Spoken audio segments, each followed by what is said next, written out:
শাক নিবেন? শাক? হ্যালো, এই যে দেখতে পাচ্ছেন। আরে কি করতেছেন?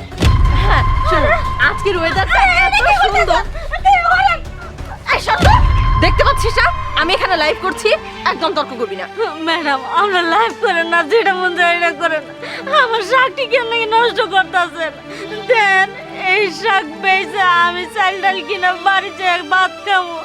আমার এত বড় সর্বনাশ করবেন না, আপনি এখান থেকে সরে যান। কি 2 টাকার শাক নিয়ে তুই আমার মুখে মুখে তর্ক করছিস?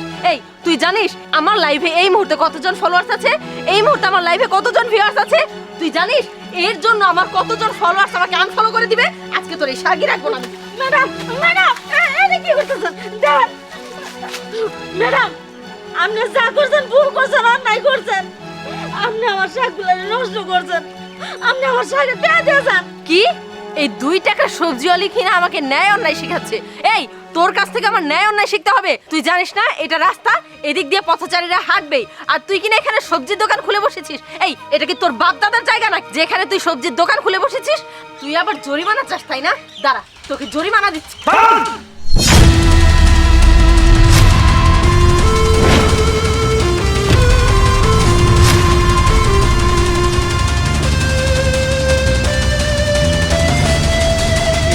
সমস্যা কি আপনার? আপনি এভাবে ওনার গায়ে হাত তুলছিলেন কেন? আপনি জানেন উনি কি করেছে? আমি এই মুহূর্তে একটা ইম্পর্টেন্ট লাইভ করছিলাম। আজকে বৃষ্টি আসার সম্ভাবনা আছে, সেটা নিয়ে আমি আমার দর্শকদের সাথে বলতে যাচ্ছিলাম। ওদেরও কিছু কিছু কমেন্ট আসছিল, যাই হোক আমি দেখতে পাইনি। আর সেই মুহূর্তেই কিনা এই 2 টাকার ফকিন্নির বাচ্চাটা এই শাক নিয়ে আমাকে যাতা বলে যাচ্ছিল। আচ্ছা আপনিই বলুন, এখন আমার ফলোয়ার্সরা চলে যাবে না? আমাকে আনফলো করে দিবে না? চুপ থাকুন। আপনার কাছে আমি ডিটেলস শুনতে চাইনি। এখানে কি হয়েছে না হয়েছে আমি দূর থেকে সব কিছুই দেখেছি। আপনি কি বললেন? 2 টাকার শাক।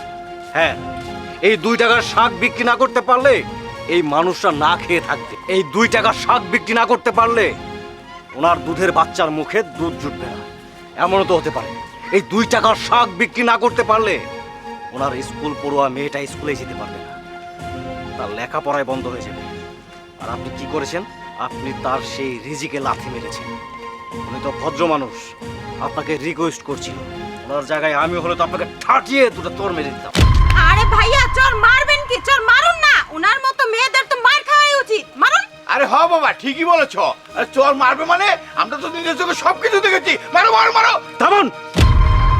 এতক্ষণ এখানে যা কিছু হচ্ছিল সবকিছু আপনারা দূর থেকে তাকিয়ে তামাশা দেখছিলেন, কিন্তু একটা মানুষ সাহায্য করার জন্য এগিয়ে আসেনি। যেই দেখলেন আমি এখানে এসে কথা বলছি তখন হুমড়ে চলে আসলেন। এ হচ্ছে আমাদের সমাজের অবস্থা।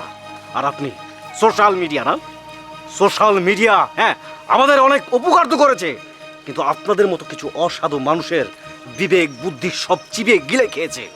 মনুষ্যত্ব বোধ আপনাদের হারিয়ে গেছে। দেখুন আপনি কিন্তু বলতে বলতে একদম মাত্রা অতিক্রম করে ফেলেছেন। আসলে তখন এই ব্যবহারটা করারও কারণ ছিল, কারণ আমার লাইভে অনেক ফ্যান ফলোয়ার্স আছে।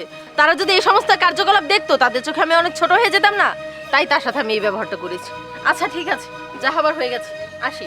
এই দাঁড়ান, যাওয়ার আগে ওনার কাছে ক্ষমা চাইবেন। বাবা ক্ষমা চাই আর কি, মাপ চাই তো কোনো লাভ নাই।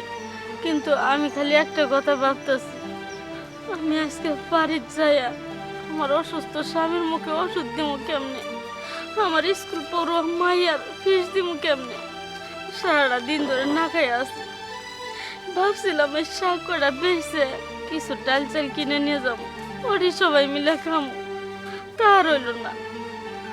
ঠিক আছে তুমি যাও মা, আসলে কি আমার গরিব মানুষের কপালে এইরকম, করার কিছু নাই, যাও গা।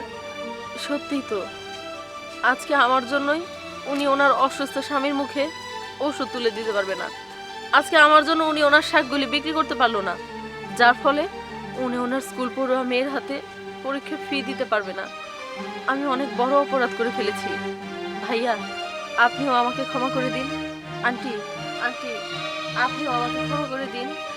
জানি না আপনার এখানে কয় টাকার শাক ছিল, জানতেও চাই না। আমার কাছে 500 টাকা আছে, আপনি এটা পুরোটা রেখে দিন, আমি খুশি হব। আসি।